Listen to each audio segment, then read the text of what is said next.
Hello and welcome back to Counting Rocks, an introduction to combinatorics at CSU. Today we're going to be talking about Pascal's triangle, one of the most famous constructions in all of mathematics and very relevant to combinatorics. So Pascal's triangle is constructed as follows. You put ones down the diagonals of the triangle, like this, and then every entry is going to be the sum of the two entries above it. For instance, there's going to be an entry here underneath these two ones, and it's formed by adding these two ones to get 2.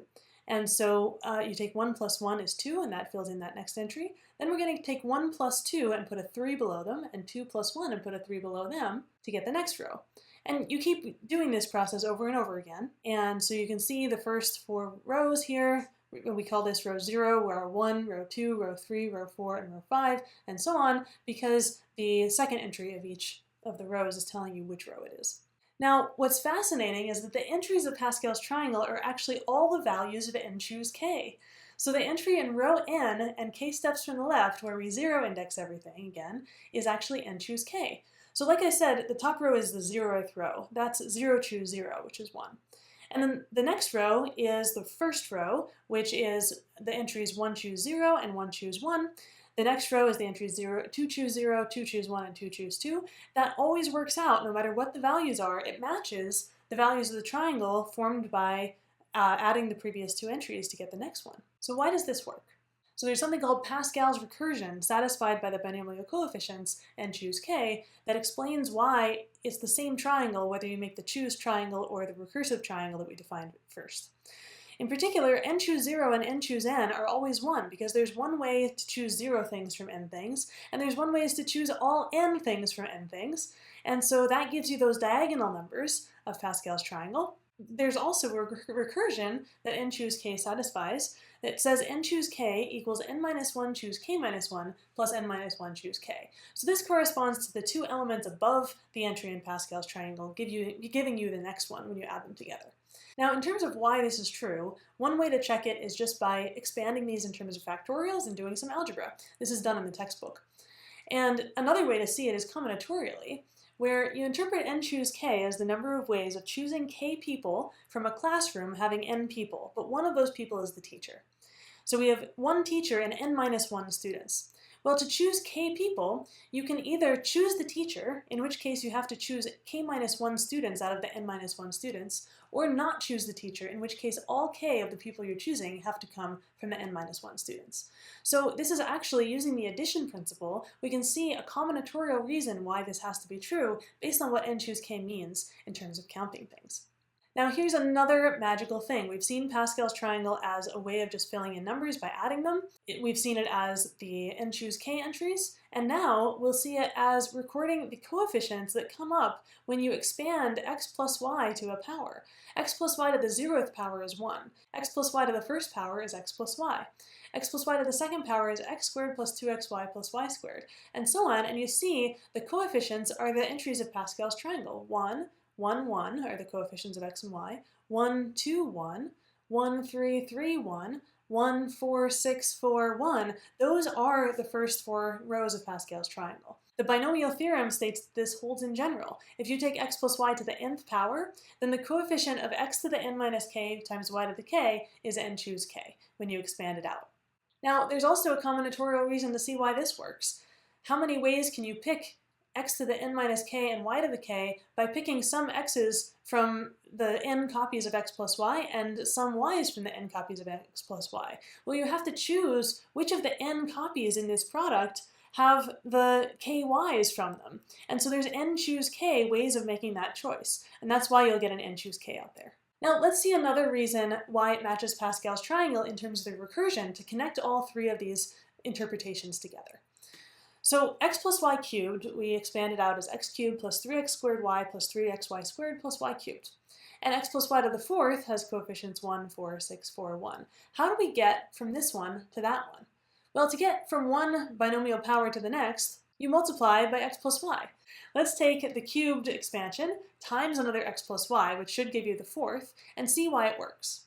Well, it's x times this left-hand part, plus y times this left-hand part. So multiplying by x raises the x power on each of those terms, and multiplying by y raises the y power on each of those terms by 1.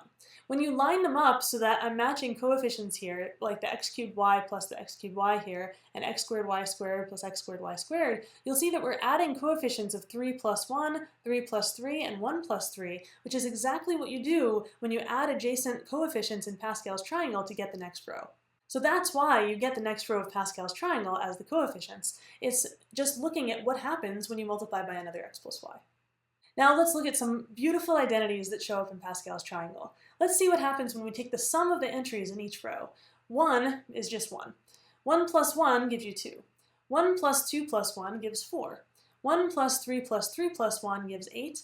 And 1 plus 4 plus 6 plus 4 plus 1 is 16. You might notice a pattern here. This looks like the powers of 2.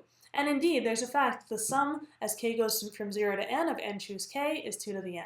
We'll see a combinatorial proof of this when we get to the proof section, but for now, we can actually see it as a corollary of the binomial theorem by plugging in x and y both equal to 1.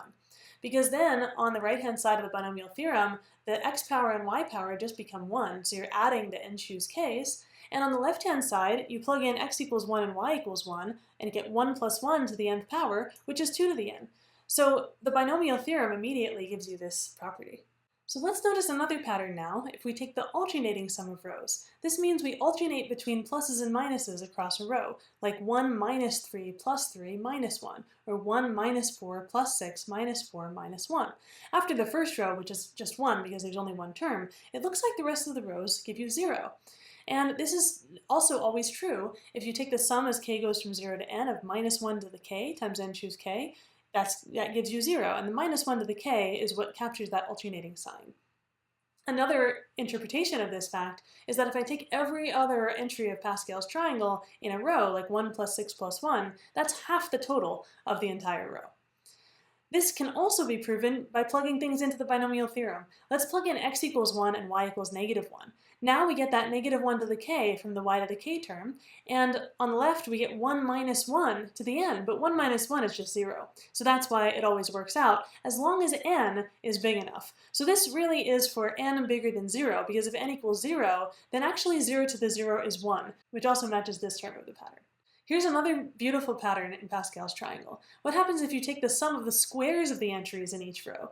1 squared is 1, 1 squared plus 1 squared is 2, 1 squared plus 2 squared plus 1 squared is 6. And this isn't very big of a pattern to see yet, but it turns out that this 1, 2, 6 is what happens when you look at the middle column of Pascal's triangle, 1, 2, 6. The next one is 20, and that's 1 squared plus 3 squared plus 3 squared plus 1 squared. Another way of looking at it is this row, 1 squared plus 2 squared plus 1 squared, you sort of start at the ends of this row and come in a triangle down to the 6, and that's exactly what it's going to equal. In general, we have the formula that the sum as k goes from 0 to n of n choose k squared is 2n choose n. Here's one more pattern of many, many, many more patterns there are to discover.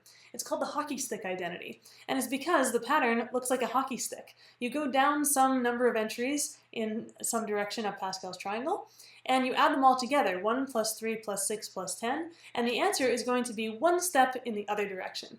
This also works if you go the other way, like 1 plus 3 plus 6 plus 10 equals 20. You can make a backwards hockey stick this way too. And again, you can make the hockey sticks go either direction because of the symmetry in Pascal's triangle, which you may have noticed by now. If you draw a line down the middle, that's a line of symmetry where you can reflect Pascal's triangle across itself, and it's the same triangle. So now you try to find some patterns in Pascal's triangle. Does every number appear in Pascal's triangle at least once? Does any number besides 1 appear more than twice? How about more than 3 times, more than 4 times? Can you find repetition in Pascal's triangle?